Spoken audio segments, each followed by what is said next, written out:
जफर साहब, क्या लगता है जिस तरह से अतीक ने आपसे संपर्क किया, मुख्तार ने संपर्क किया सरकार से सहयोग के लिए, क्या लगता है कि आप सहयोग नहीं कर पाए? नहीं, सहयोग के लिए था ही नहीं।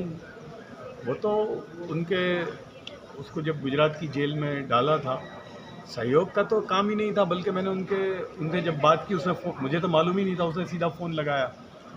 तो भाई मैं अतीक अहमद बोल रहा हूँ, तो मुझे तो यही नहीं मालूम कि अतीक अहमद कौन है। मैंने कहा अच्छा भाई वही डॉन। तो बोले तो मैंने कहा भाई ठीक है।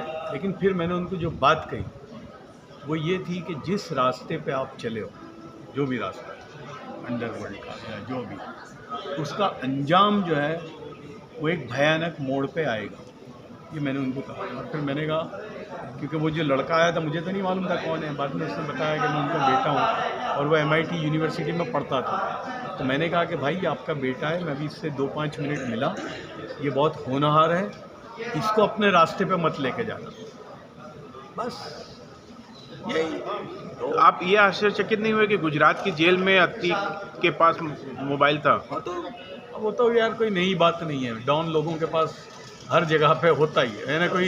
ये कोई नई बात नहीं है, सब जगह पे होता है।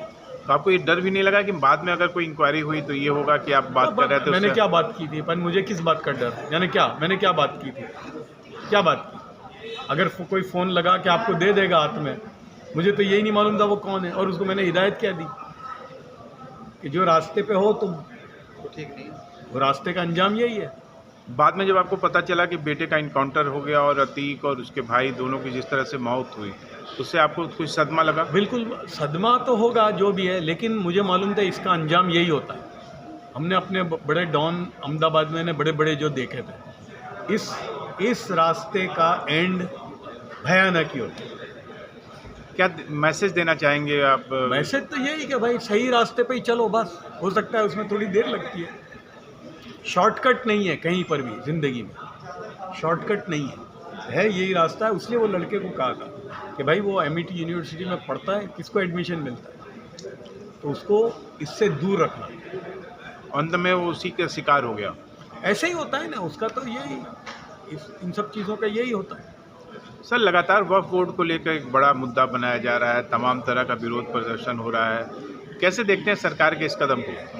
देखिए मेरा तो ठीक है, आप डेमोन्स्ट्रेशन, बिल्कुल, आप हिंदुस्तान में हम रहते हैं, आज़ाद मुल्क है, और जो कॉन्स्टिट्यूशनल तरीक़े से डेमोन्स्ट्रेशन करना या उसका, वो बिल्कुल कर सकते हैं। लेकिन मैं समझता हूँ कि जो सरकार है या जो सरकार के मोस्ट इम्पॉर्टेंट लोग हैं, उनसे आपको अपनी बात रखनी चाहिए। डेमोन्स्ट्रेशन ठीक है कर सकते हो, लेकिन उससे कुछ होता नहीं है।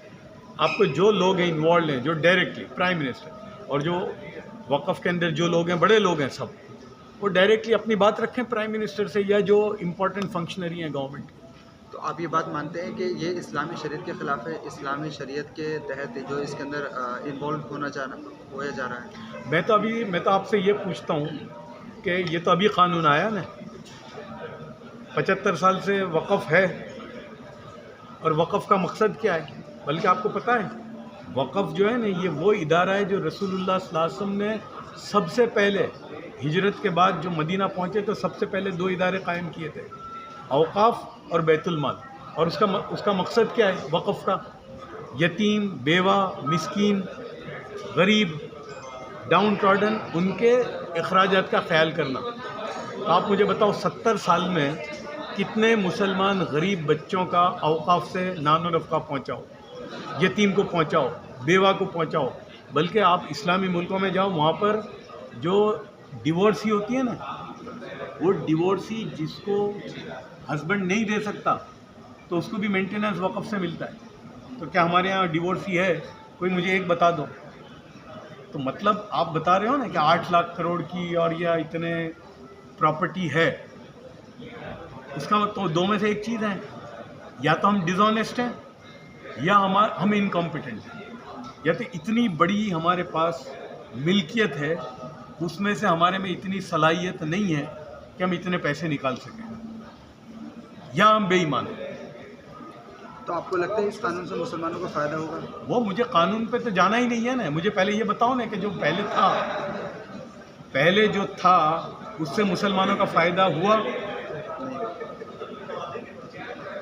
मेरा तो सिंपल है, बाहर मुल्कों में जाओ, मैं तो क्योंकि अरब मुल्कों में मेरा आना जाना है, वहाँ के औकाफ से मैं उनसे काम भी करता हूँ, वहाँ के औकाफ का निज़ाम कैसे किया जाता है, फंड मैनेजमेंट का सब्जेक्ट है, एसेट मैनेजमेंट का सब्जेक्ट है। तो आप इस बिल की हिमायत करते हैं? बिल की हिमायत का तो सवाल ही कहाँ है इसमें? मैंने कब कहा है बिल की हिमायत की बात ही कहाँ है इसमें? मैं तो सिर्फ आपसे पूछता हूँ, आप ज़रा जवाब दीजिए ना। आप जवाब दीजिए कि 75, ये बिल तो अभी आया है ना, कानून तो इससे पहले तो नहीं था ना। तो आप ज़रा मुझे बताओ ना कि मुसलमानों को क्या मिला इससे, ज़रा बताओ ना आप। तो आप मतलब ये कह रहे हो कि बेईमानी हो रही थी वक़्फ़ में, आप कह रहे हो, तो क्यों चुप रहे हो आप अब तक? वक़्फ़ तो अल्लाह का है ना। वक़्फ़ यानी क्या मालूम है ना आपको? एक दूसरा मालूम है आपको, वक़्फ़ में जो चीज़ दी ना आपने वो ता क़यामत बिक नहीं सकती। तो वक़्फ़ की इतनी सारी करोड़ों रुपए की जो प्रॉपर्टियां बिक गई, तो कैसे बिकी ज़रा मुझे बताइए आप, बिकी कैसे? और बिकी तो वो पैसे कहाँ हैं? तो मेरा तो वो है भी मसला। और जो आप कह रहे हो कि आपको लगता है कि ये कानून में इस्लाम के ख़िलाफ़ है, ये शरीयत के ख़िलाफ़ है, तो आप डायरेक्टली प्राइम मिनिस्टर के साथ बैठिए ना, उनको बताइए, वो क्यों नहीं करते? एक आखिरी सवाल कि आपको लगता है कि जो सबका साथ और सबका विकास की बात सरकार करती है, उसमें जिस तरह से कार्य हो रहे हैं अभी, उसमें क्या मुस्लिम समाज का उसमें विकास हो रहा है, या मुस्लिम समाज में जो भय है, जो लगातार डर है, जो लगातार आप देखिए उत्तर प्रदेश में या दिल्ली में जिस तरह से झुग्गी झोपड़ियाँ तोड़ी गई और जिसमें मुस्लिम बाहुल्य इलाका था, उसे कैसे देखते हैं आप? भाई देखो, मेरा तो ये है कि मेरा मानना सिर्फ इतना है हमेशा से, जो गवर्नमेंट है, गवर्नमेंट ऑफ द डे, उसके साथ मुसलमानों का एक तबका हो जो डायलॉग में हो। देखिए, जो चीज़ पॉलिटिकल होती है ना, वो पॉलिटिकली सॉल्व हो सकती है। जो मसला पॉलिटिकल है ना, वो कोर्ट से सॉल्व नहीं हो सकता। और वही तो वजह बनी थी ना हमारी नरेंद्र मोदी साहब से मुलाकात की और जो हमने उनसे जो ताल्लुक़ किया।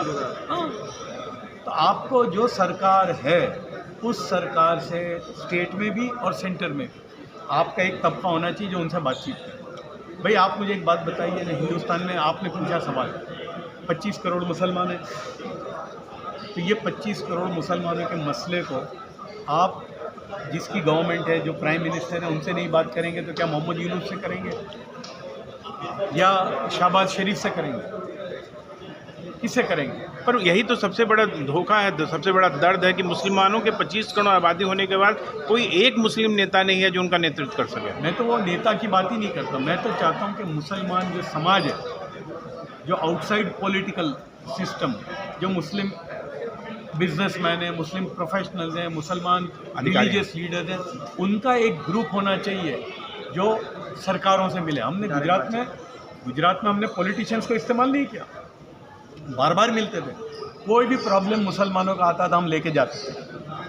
और यहाँ भी, हालांकि मैं तो कोई लीडर वीडर हूँ नहीं, तो मैं तो जो लोग लेके चल रहे हैं उनको मेरी इल्तिजा यही है कि भाई डायरेक्ट बात उनसे कीजिए।